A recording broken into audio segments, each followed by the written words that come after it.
Renault's performance-focused Alpine brand has unveiled its second all-electric vehicle, the Alpine A390. Designed to compete with the Porsche Macan, this sport fastback packs a punch with 3 electric motors, 1 up front, 2 at the rear, active torque vectoring, and up to 464 bhp. According to Alpine, the A390 delivers the same sharp handling and driving thrill as its lightweight A110 sports car.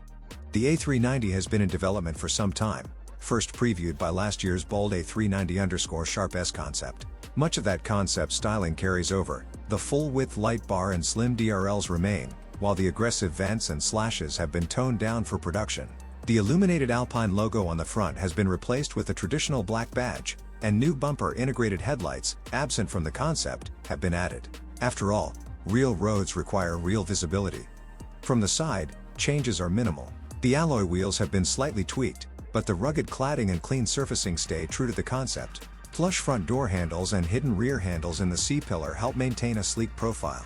A steeply raked windscreen and roof-mounted tailgate hide a generous 532-liter boot, matching the Macan's capacity. The fastback shape remains a defining feature when viewed in profile. Alpine calls the A390 a racing car in a suit. It's a bold claim, but the specs back it up, even with its higher riding stance. Underneath, the A390 uses Renault Group's Ampere medium platform, shared with the Renault Scenic and Nissan Ariya. It measures 4,615 mm in length, 1,885 mm in width, excluding mirrors, and 1,532 mm in height, slightly smaller than the Macan in every dimension. Alpine also sees the Cupra Tavascan, Ford Capri, and Kia EV6 as direct competitors. At launch, all versions will feature an 89 kWh battery, offering up to 341 miles of range depending on trim. Fast charging is standard. 190 kilowatts DC capability allows a 15 to 80% top-up in under 25 minutes. 3-phase AC charging is also available. 11 kilowatts is standard, with 22 kilowatts optional, and bidirectional charging tech is built in.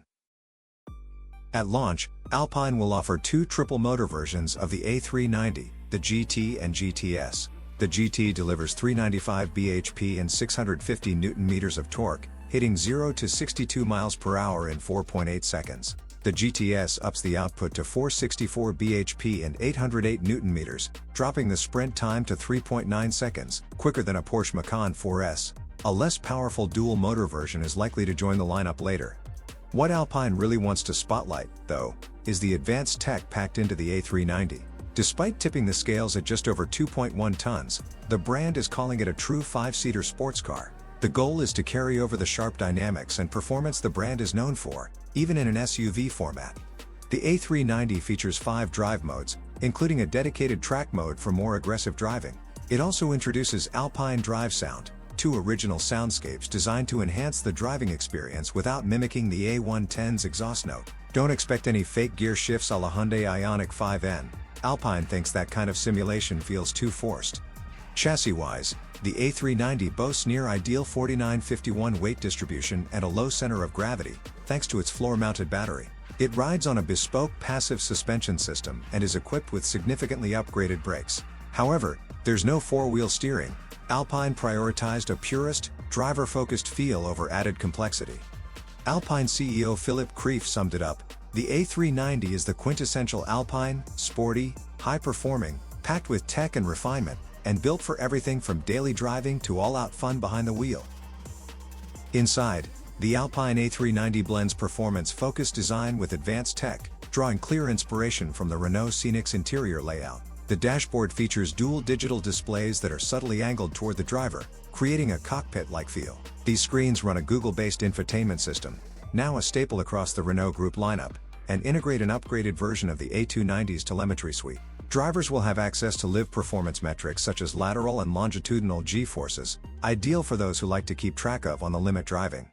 The hexagonal Formula One-style steering wheel carries over several features from the smaller A290, including the prominent OVR overtake button for instant power boosts, a rotary dial for adjusting regenerative braking levels on the fly, and a bold 12 o'clock marker that reinforces the car's sporting intent. For the GTS model, Alpine equips the cabin with Zabelt racing bucket seats trimmed in premium Nappa leather, offering both luxury and serious lateral support during spirited driving. Alpine is also positioning the A390 as a unique value proposition in the high-performance EV segment. It will be the only car under £100,000 to combine a triple motor setup with active torque vectoring. Pricing is expected to start around £60,000, with the GTS model likely to come in closer to £70,000. The order books will open soon via a VIP pass system, modeled after the reservation process used for the Renault 5. Customer deliveries are scheduled to begin in the second quarter of 2026.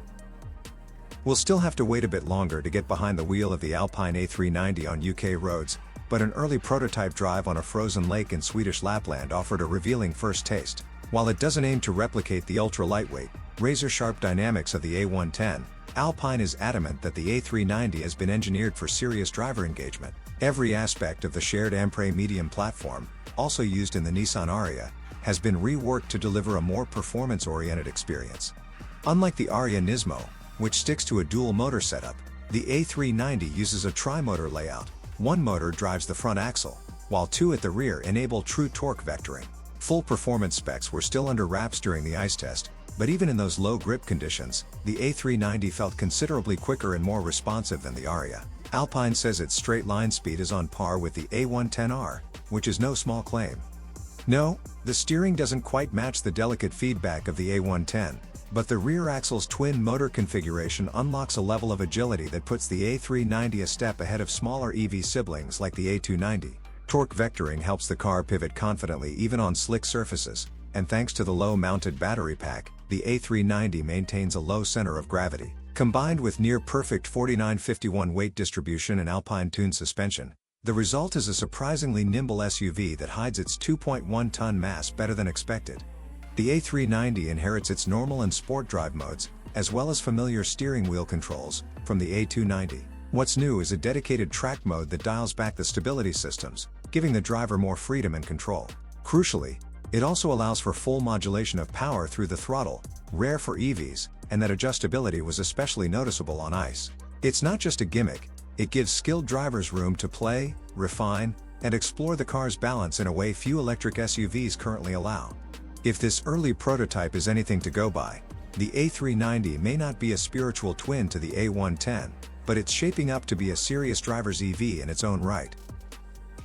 Like Alpine's other models, the A390 name follows the brand's straightforward naming strategy, the letter A followed by 3 digits. The first number indicates the vehicle's size, larger than the A290 hot hatch, while the 90 signals that this is a more practical, everyday-oriented model within Alpine's growing EV lineup. The A390 marks the second step in Alpine's ambitious plan to create a 7-vehicle all-electric dream garage by 2030. That vision began to take shape with the recent launch of the A290, and the arrival of the A390 pushes the project into its next phase. Looking ahead, Alpine has confirmed that 2 more electric SUVs are on the horizon, slated for release in 2027 and 28. The largest of these will target the same space as the Porsche Cayenne, taking Alpine into full-size luxury performance SUV territory. Sports car fans won't be left out either. A new generation of the iconic A110 is in development, designed to retain the driver-focused character of the original while going fully electric. It will eventually be joined by an open-top roadster version and a 4-seat sports coupe that will revive the A310 name, an homage to the classic model from the 1970s and 80s. With these launches, Alpine isn't just expanding its lineup, it's aiming to redefine its identity for the electric era, blending the brand's motorsport roots with modern tech and broader appeal.